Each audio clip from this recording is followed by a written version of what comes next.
Hey, what's going on, guys? Patriot Prime here this morning with another top 10 list.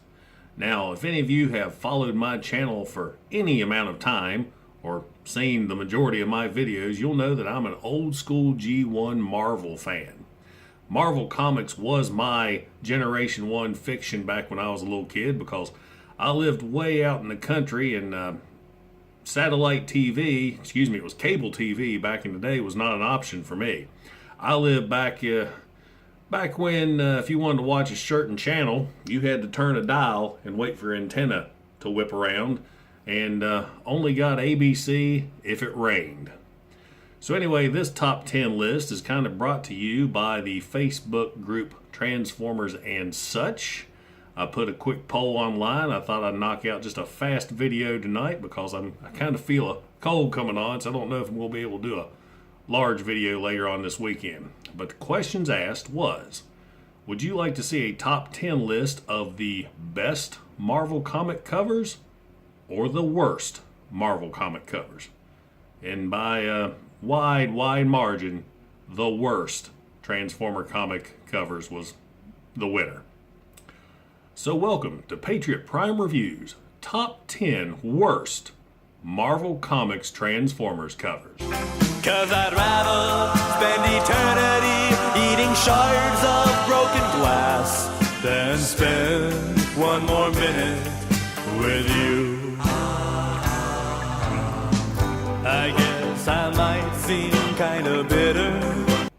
Now, the original Marvel Comics Transformers series ran from 1984 to 1991. It started off as a 4-issue miniseries, which of course extended out due to popularity, and ran for 88 issues. 88 being the fact there was a 4-issue Headmaster series and a 4-issue Transformers vs. G.I. Joe series that tied in with the main line, so those stories did blend together.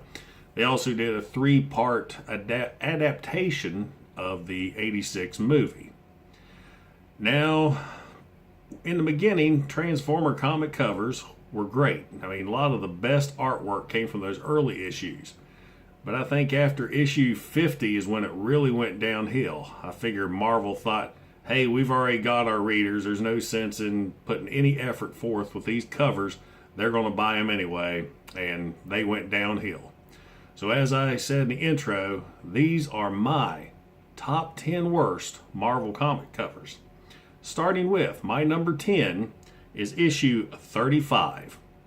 What you have here is some pretty decent art of Bruticus versus Defensor. But it's hard to tell because there's no collar. Bruticus is all blue and Defensor is all red. I mean, that's an epic shot of Bruticus smacking Defensor with a train, but you lose it because they were too lazy to add the collar in.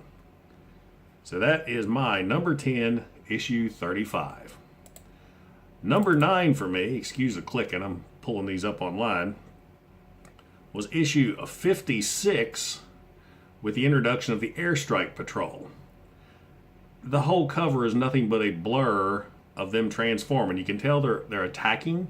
You got people running in the background, but they fill up the whole cover with a motion blur of the Airstrike Patrol transforming.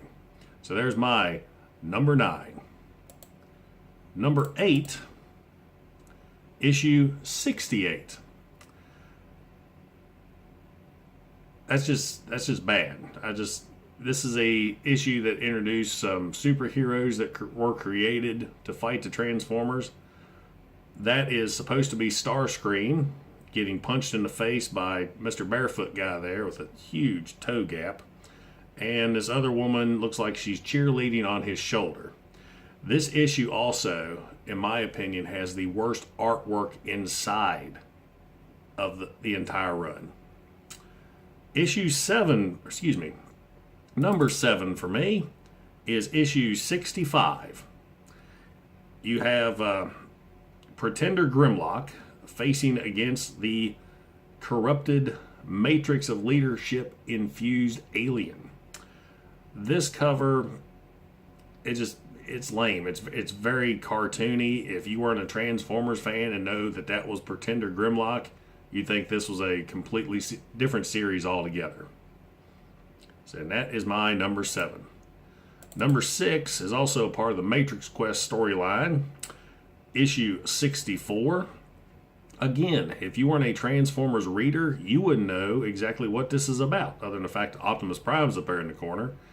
You've got the Pretender Longtooth, Pincher, and Doubleheader featured on the cover, not in robot mode. And Longtooth is hunting a Finn.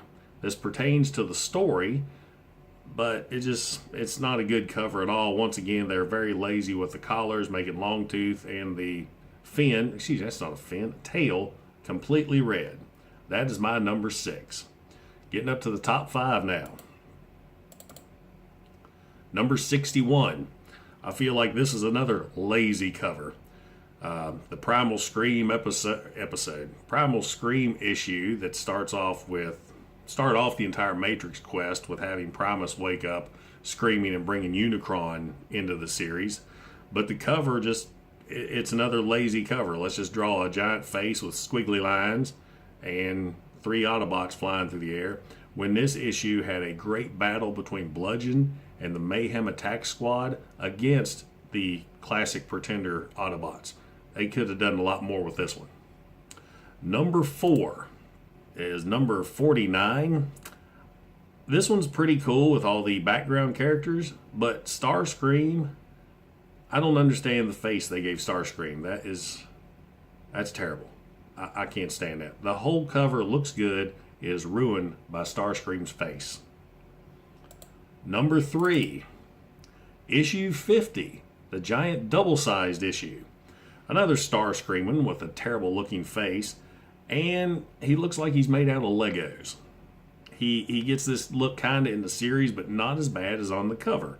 I mean, it's got decent, it's an eye catcher because of all the robots on the cover, but the giant Lego Starscream just ruins it for me. Number 2 is issue 79, The Last Autobot. You have Spike, I can't remember his name in the comic. That's terrible. Maybe it was I can't remember, was it Witwicky in the comic? Man, for a G1 comic guy, I cannot remember their last. I think it was Witwicky. Anyway, you got Spike dead center in the cover. Who's that in the background? Who is it? Come on. That's supposed to be Galvatron. It looks like the Joker or Marvel's Madcap. You cannot tell that's Galvatron in the background. It just does not look like a Transformers cover. And my number 1 pick of the absolute worst Marvel comic cover goes to issue 58. Look at that. Optimus Prime, collared completely red, which looks like graffiti. He's got eyeballs. It's not even centered correctly. That's a terrible cover of that's Optimus Prime, leader of the Autobots, and it looks like my 3-year-old drew it. So there we go, guys. That is my top 10 list of the worst Marvel Comics covers. What do you think? What's your top 10? I appreciate you guys watching. Give me a like, subscribe. I've got a lot more videos coming up, and stay tuned for my top 10 best Marvel comic covers. You guys take care. This is Patriot Prime. Hooah!